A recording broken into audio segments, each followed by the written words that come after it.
Break नंतर तुम्हा सर्वांचं स्वागत आहे। न्यूज 18 लोकमत मध्ये पुन्हा पाहूयात वारे विधानसभेचे। अकोल्यातील प्रचार सभेत बोलताना काँग्रेस प्रदेशाध्यक्ष पटोले यांनी वादग्रस्त वक्तव्य केलं। आता भाजपला श्वान बनवायची वेळ आली असं म्हणत पटोले यांनी टीका केली आहे। भाजपवाले स्वतःला देव मानतात, त्यांची मस्ती वाढली आहे। दिल्लीवाले स्वतःला विश्वगुरू मानतात, महाराष्ट्रात फडणवीस स्वतःला देव मानतात, त्यामुळे त्यांच्या सत्तेचा माज काढण्याची वेळ आली आहे असं वक्तव्य त्यांनी केलंय। मैं पूछना चाहता हूं, क्या अकोला जिले के ओबीसी के लोग आप बीजेपी को वोट करोगे जो तुमको कुत्ता बोलते हैं? आप बीजेपी को कुत्ता बनाने का समय आ गया है। बीजेपी को कुत्ता बनाने का समय आ गया है। ये इतनी मस्ती में आ गए कि ये किसी को, अब ये तो भगवान हो गए ना। पहले देवेंद्र जी थे, अभी क्या हो गया, उसने अपना नाम बदल दिया, देवा बहु कर दिया। अब कुछ दिन के बाद बहु हटा देगा तो क्या हो गया? वो स्वयं एक विश्वगुरु है ही, दिल्ली में बैठे, और ये हो गए देवा, अपने आप को भगवान समझते हैं। निवडणूक म्हणजे कोणीतरी दाराशी आलंय, काहीतरी मागितलंय आणि आपण त्याला देऊन टाकलंय एवढ्यापुरती मर्यादित नाही, तर जो लोकप्रतिनिधी आपण निवडून देणार आहोत तो पुढील 5 वर्ष काय करणार हे महत्त्वाचं आहे। त्यामुळे भक्कम लोकप्रतिनिधी निवडून दिला पाहिजे असं आवाहन सहकार मंत्री दिलीप वळसे पाटील यांनी पाबळ येथील प्रचार सभेत केलंय।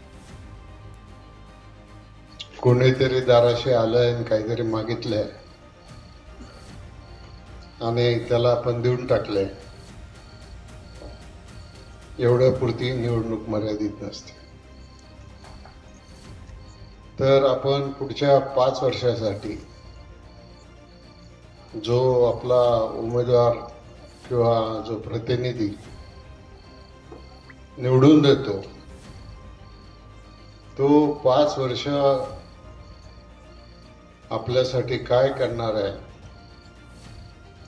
त्याच्यावर आपलं भवितव्य अवलंबून असतं।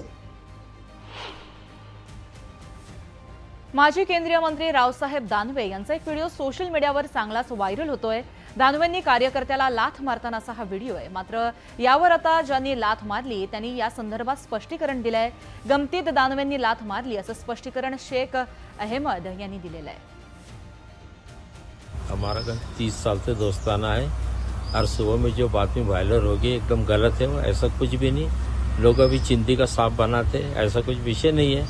दानवे साहब घर में से आए, दानवे साहब का पीछे शर्ट गुते हुआ था और मैं उनके बाजू में खड़ा था तो मैं उनका शर्ट निकालने को करा। दानवे साहब को कुछ समझ में नहीं आया, दानवे साहब के हाथ में भी गुलदस्ता था और ऐसा उन्होंने जो लाभ बता रहे तो ऐसा कुछ भी नहीं है। जालन्यातील परतूर विधानसभेचे उमेदवार बबनराव लोणीकरांनी मराठा समाजाबाबत केलेल्या एका विधानानं नवा वाद पेटण्याची शक्यता आहे। मराठा समाजाची कांड्यावर मोजण्या इतकी मतं आहेत असं धक्कादायक विधान बबनराव लोणीकरांनी केलं। या भाषणाचा व्हिडिओ व्हायरल झाल्यावर बबनराव लोणीकरांनी स्पष्टीकरण दिलंय। काँग्रेसमधून हकालपट्टी झालेल्या लोकांनी व्हिडिओची मोडतोड करून व्हिडिओ व्हायरल केला अशी सारवासारव बबनराव लोणीकरांनी केली आहे। 18 पगड जातीचे लोक आहेत। मराठा समाजाची कांड्यावर बोलणे इतकी मतं आहेत, मात्र हे गाव सर्व समाजाचं गाव आहे आणि सर्व जाती धर्माचे लोक माझ्या सोबत आहेत। मराठा आहे, धनगर आहे, माळी आहे, फुलारी आहे, आगलावे आहे, गांजाळे आहे, शेटे आहेत, कांबळे आहेत, सगळे ऑल। आष्टीचं मी कौतुक करत असताना माझ्या भाषणात म्हणालो की मराठा समाजाची मतं या गावामध्ये कमी आहेत। हे गाव SC, ST, NT, VJNT, OBC, मुस्लिम, अल्पसंख्याक 18 पगड जातीचं असणारं हे गाव आहे। पण 40 वर्ष या गावानं भारतीय जनता पक्षाला लीड दिलेली आहे। मराठा समाजाची 60-70% मतं मला मिळतात, भारतीय जनता पक्षाला मिळतात। पण काँग्रेसमधून हकालपट्टी झालेल्या लोकांनी मोडतोड करून काही व्हिडिओ व्हायरल केला आहे तो खोटारडेपणा आहे। शिवसेना नेते आणि माजी मंत्री अनंत गीते हे उल्हासनगरमध्ये शिवसेना ठाकरे गटाचे उमेदवार धनंजय बोडारे यांच्या प्रचारार्थ आले होते। यावेळी त्यांनी सत्ताधाऱ्यांवर जोरदार हल्लाबोल चढवला। लाजेला देखील लाज वाटेल इतकी नीच राजकारण सत्ताधाऱ्यांनी केलंय। आताचं राजकारण नीचपणाचा कळस झालाय। ही महाराष्ट्राची संस्कृती नाही असं म्हणत त्यांनी सत्ताधाऱ्यांवर जोरदार टीकास्त्र सोडलंय। आता नीचपणाचा कळस झालाय। आता नीचपणाचा कळस झाल्यानंतर नीच राजकारण काय आहे हा प्रश्नच मला आधी मुळात न रुचणार आहे। कारण अनुभव महाराष्ट्र घेतोय। पक्षच नाही फोडले, घरं फोडली, काका पुतण्यामध्ये भांडण लावलं, भावा भावात भांडण लावलं, बाप बेट्यामध्ये भांडण लावलं, भाऊ बहिणीमध्ये भांडण लावलं। अरे हे कल्चर, ही संस्कृती या महाराष्ट्राची आहे का? लाज वाटली पाहिजे, लाज वाटली पाहिजे। खरं म्हणजे लाजेला सुद्धा लाज वाटेल इतकं नीच राजकारण या राज्यकर्त्यांनी केलं। तर आजही दिवसभर विविध प्रचार सभा आहेत। पंतप्रधान नरेंद्र मोदी त्याचबरोबर राहुल गांधी सुद्धा विविध मतदारसंघामध्ये जाऊन उमेदवारांचा प्रचार करणार आहेत। याचीच अपडेट आपण पुढच्या सुद्धा बुलेटिनमधून घेणार आहोत। पुढचं बुलेटिन माझी सहकारी प्राजक्तासह। निश्चितच गार्गी, धन्यवाद। आणि या पुढच्या सगळ्या महत्त्वाच्या बातम्या तुम्ही माझ्यासह पाहणार आहात। नमस्कार, मी प्राजक्ता तांडेल। तुम्ही पाहताय न्यूज 18 लोकमत। पाहूयात 10 सेकंद 10 बातम्या।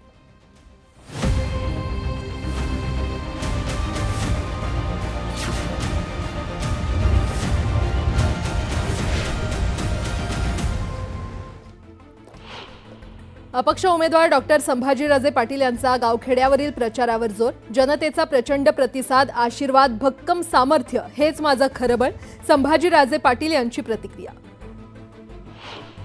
बीड जिल्ह्यात महायुतीची प्रतिष्ठा राखण्यासाठी पंकजा मुंडे आणि प्रीतम मुंडे प्रचाराच्या मैदानात। लोकसभा निवडणुकीत झालेल्या चुका पुन्हा करायच्या नाहीत, प्रीतम मुंडे यांचं आवाहन।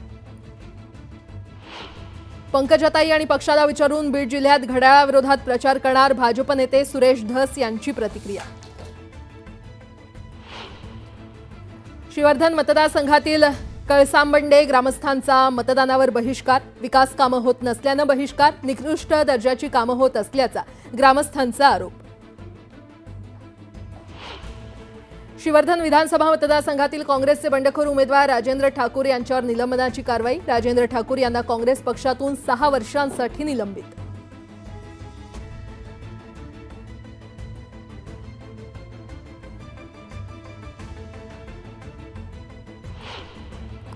नगरच्या पाथर्डीमध्ये एसटी कर्मचाऱ्यांचं आंदोलन। दिवाळीत आर्थिक मदत न दिल्यानं चटणी भाकर खाऊन केला निषेध।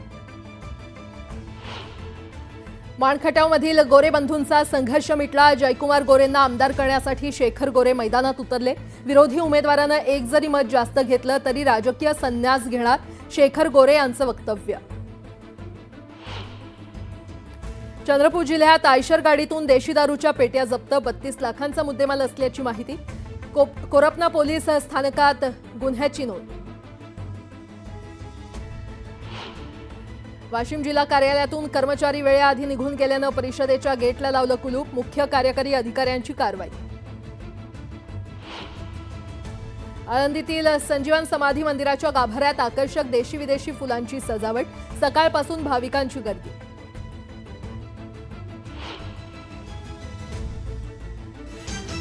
हेडलाइन्स प्रायोजक राजयोग पेंट्स, आनंद तुमचा, रंग आमचा। शिंदेंच्या उमेदवाराला 25 कोटी पोहोचले तर मोदी, शहा आणि शिंदे फडणवीसांच्या बॅगा तपासता का? संजय राऊतांचा निवडणूक आयोगाला थेट सवाल। राज ठाकरेंच्या बोलण्याला राज्य किंमत देत नाही। उद्धव ठाकरेंवर बोलताना राज ठाकरेंनी भान बाळगावं। संजय राऊतांचा राज ठाकरेंना थेट इशारा।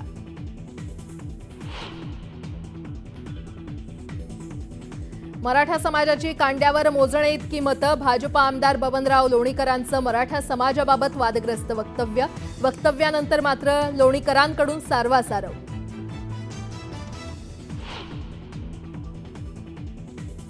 अकोल्यात प्रचार सभेवेळी नाना पटोलेंची जीभ घसरली। भाजपला श्वान बनवायची वेळ आली म्हणत टीका।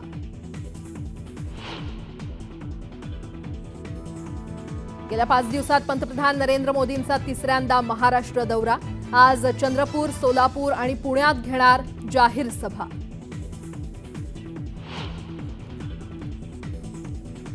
संविधानाची मोडतोड काँग्रेसनं केली. स्वार्थासाठी त्यांनी संविधान तोडलं आणि आमच्या नावानं टीका करता हा कसला न्याय. केंद्रीय मंत्री नितीन गडकरींचा काँग्रेसवर प्रहार.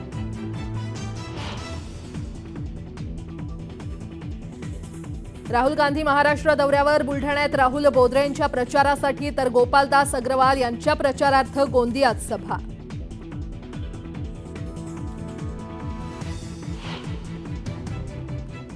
बातमीपत्राच्या सुरुवातीला एक मोठी बातमी. विधानसभा निवडणुकीच्या पार्श्वभूमीवर पंतप्रधान मोदींकडून प्रचाराचा धडाका सुरू आहे.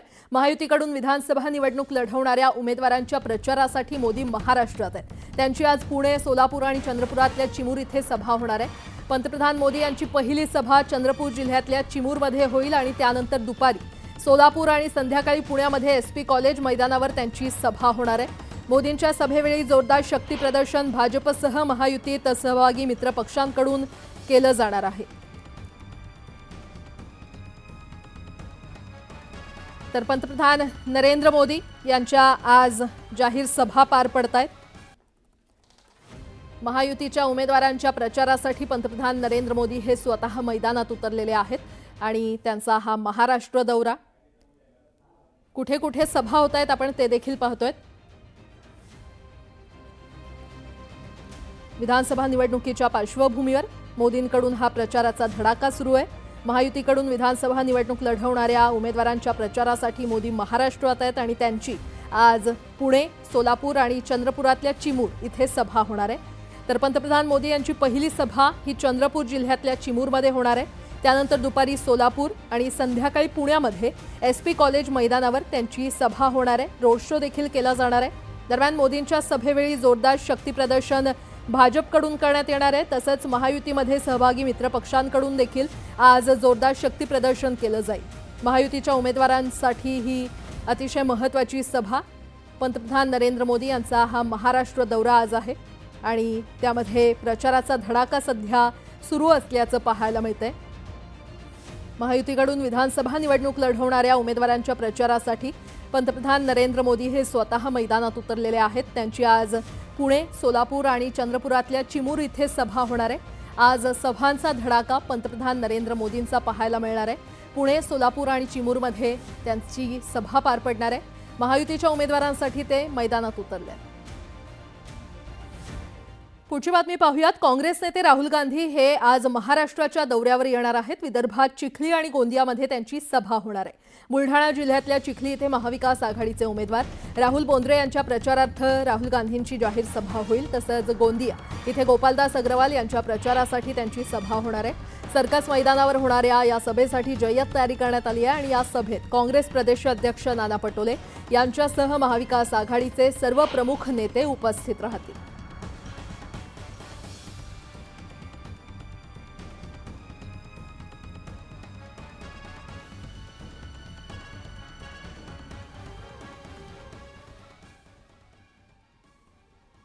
माहीम मतदारसंघात शिवसेनेचे उमेदवार सदा सरवणकर यांच्या प्रचारात भाजपचे कार्यकर्ते सहभागी झाल्याचं पाहायला मिळालं. भाजपचे झेंडे घेऊन कार्यकर्ते सरवणकरांच्या प्रचारात सहभागी झालेत. माहीममध्ये राज ठाकरेंचा मुलगा अमित ठाकरे देखील निवडणुकीच्या मैदानात आहे. तसंच अमित ठाकरे आमच्या घरातील मुलगा असून आम्ही त्याच्यासाठी प्रचार करू अशी भूमिका भाजपनं घेतली होती. मात्र आता सदा सरवणकरांच्या प्रचारात भाजप कार्यकर्ते सहभागी झाल्यानं माहीममध्ये भाजपचा पाठिंबा नेमका कुणाला असा सवाल उपस्थित होतोय. तर भाजपचे कार्यकर्ते झेंडे घेऊन प्रचारात सामील झालेले पाहायला मिळत आहेत. माहीम मतदारसंघात शिवसेनेचे उमेदवार सदा सरवणकर यांच्या प्रचारामध्ये भाजपचे कार्यकर्ते सहभागी झाले. भाजपचे झेंडे घेऊन कार्यकर्ते सरवणकरांच्या प्रचारात सहभागी झाले आणि या संदर्भात अधिक माहिती देत आहेत आमच्या प्रतिनिधी सुस्मिता भदाणे पाटील आपल्यासोबत जोडल्या गेलेल्या आहेत. सुस्मिता, एकेवेळी भाजपनं खरं तर वेगळी भूमिका घेतली होती. ती म्हणजे अमित ठाकरे यांना ते पाठिंबा देणार असं त्यांचं म्हणणं होतं. मात्र आता सदा सरवणकर यांच्या प्रचार रॅलीमध्ये भाजपचे कार्यकर्ते पाहायला मिळत आहेत. काय अपडेट? खरं तर महायुतीचे उमेदवार म्हणून शेवटच्या दिवसापर्यंत मतभेद आपल्याला पाहायला मिळाले होते सदा सरवणकर यांच्या उमेदवारीबद्दल आणि आता आपण बघतोय की सदा सरवणकर यांची उमेदवारी निश्चित झाल्यानंतर माहीममध्ये तिरंगी लढत ही होते आहे.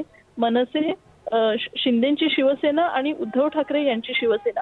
त्यामुळे ज्या पद्धतीने युतीचे उमेदवार म्हणून रिंगणामध्ये सदा सरवणकर आहेत, एकीकडे पारिवारिक संबंध भाजपच्या नेत्यांचे राज ठाकरेंसोबत असले तरी सुद्धा युतीचा धर्म पाळण्यासाठी कुठेतरी हे भाजपचे कार्यकर्ते सोबत असावेत असं म्हटलं जाते. परंतु पदाधिकारी कार्यकर्ते हे सर्व या रॅलीमध्ये सहभागी झाल्याचं पाहायला मिळत आहेत. परंतु ज्या पद्धतीचे राजकीय संबंध राज ठाकरे यांचे आहेत आणि यापूर्वीची भाजपच्या बड्या नेत्यांची वक्तव्य पाहिली तर त्यांनी थेट राज ठाकरे यांचे पुत्र अमित ठाकरे यांना पाठिंबा दर्शवलेला होता. परंतु काल मात्र हे चित्र बदललेलं दिसत होतं. थेट भाजपचे कार्यकर्ते रस्त्यावर उतरून सदा सरवणकर यांच्यासाठी मैदानात प्रचार रॅलीमध्ये सहभागी झाले होते. बरं सुस्मिता, धन्यवाद या सविस्तर माहितीसाठी. पुढची बातमी पाहूयात. पुढची बातमी आहे अकोला इथल्या प्रचार सभेत बोलताना काँग्रेस प्रदेशाध्यक्ष पटोलेंनी वादग्रस्त वक्तव्य केलंय. आता भाजपला श्वान बनवायची वेळ आली आहे असं म्हणत पटोलेंनी टीका केली. भाजपवाले स्वतःला देव मानतात, त्यांची मस्ती वाढली आहे. दिल्लीवाले स्वतःला विश्वगुरू मानतात. महाराष्ट्रात फडणवीस स्वतःला देव मानतात, त्यामुळे त्यांच्या सत्तेचा माज काढण्याची वेळ आलेली आहे असं वक्तव्य त्यांनी केलंय.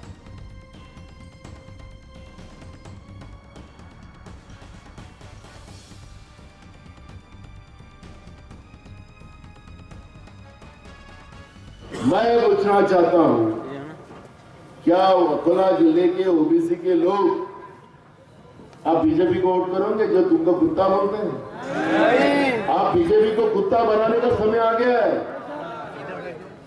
बीजेपी को कुत्ता बनाने का समय आ गया है. ये इतनी मस्ती में आ गए कि ये किसी को, अब ये तो भगवान हो गए ना. पहले देवेंद्र जी थे, अभी क्या हो गया, उसने अपना नाम बदल दिया, देवा बहू कर दिया. अब कुछ दिन के बाद बहू हटा देगा तो क्या हो गया? वो स्वयं एक विश्वगुरु है ही दिल्ली में बैठे और ये हो गए देवा. अपने आप को भगवान समझते हैं. माजी केंद्रीय मंत्री रावसाहेब दानवे यांचा व्हिडिओ सोशल मीडियावर व्हायरल होतोय. दानवेंनी कार्यकर्त्याला लाथ मारतानाचा हा व्हिडिओ आहे. जालन्याचे शिवसेनेचे उमेदवार अर्जुन खोतकर हे रावसाहेब दानवेंना भेटायला आले होते आणि या भेटीवेळी दोन्ही नेते फोटो काढण्यासाठी उभे होते. यावेळी एक सामान्य कार्यकर्ता त्यांच्या बाजूला उभा राहिला, मात्र दानवेंनी लाथ मारत या कार्यकर्त्याला बाजूला केलं. मात्र यावर आता ज्यांना लाथ मारली त्यांनी यासंदर्भात स्पष्टीकरण दिलंय. शेख अहमद असं त्यांचं नाव असून ते दानवेंचे 30 वर्षांपासूनचे मित्र आहेत. खोतकर दानवेंना भेटायला आले होते, त्यावेळी दानवेंचं शर्ट अडकलं होतं. ते काढण्यासाठी शेख अहमद पुढे गेले होते, मात्र त्यावेळी गमतीत दानवेंनी त्यांना लाथ मारली असल्याचं स्पष्टीकरण त्यांनी दिलं. हमारा 30 साल से दोस्ताना है और सुबह में जो बात में वायरल होगी एकदम गलत है. वो ऐसा कुछ भी नहीं. लोग अभी चिंदी का सांप बनाते, ऐसा कुछ विषय नहीं है. दानवे साहब घर में से आए, दानवे साहब का पीछे शर्ट गुते हुआ था और मैं उनके बाजू में खड़ा था तो मैं उनका शर्ट निकालने को करा. दानवे साहब को कुछ समझ में नहीं आया. दानवे साहब के हाथ में भी गुलदस्ता था और ऐसा उन्होंने जो लात बता रहे तो ऐसा कुछ भी नहीं है. बीडच्या आष्टी मतदारसंघातील महायुतीचे उमेदवार सुरेश धस यांनी मतदारांना अजबच आश्वासन दिलंय. मी जर निवडून आलो आणि आमदार झालो तर रानडुकरांचा बंदोबस्त करेन असं आश्वासन जाहीर भाषणातून त्यांनी दिलं. त्यामुळे या आश्वासनाची सध्या चर्चा सुरू आहे. बीडच्या शिरूर इथे जाहीर सभेत ते बोलत होते. यावेळी व्यासपीठावर पंकजा मुंडे देखील उपस्थित होत्या. डुकरं त्याच्यात अडकतायत आणि ह्याची संख्या आपल्याला कमी करता येईल. म्हणून माझी विनंती, तुम्ही मला मतदान द्या. 1 वर्षात सगळ्या डुकरांचा बंदोबस्त करतो. एक सुद्धा डुक्कर जिवंत ठेवीत नाही. त्याच्यामुळं मला विनंती आहे. राज्यात विधानसभा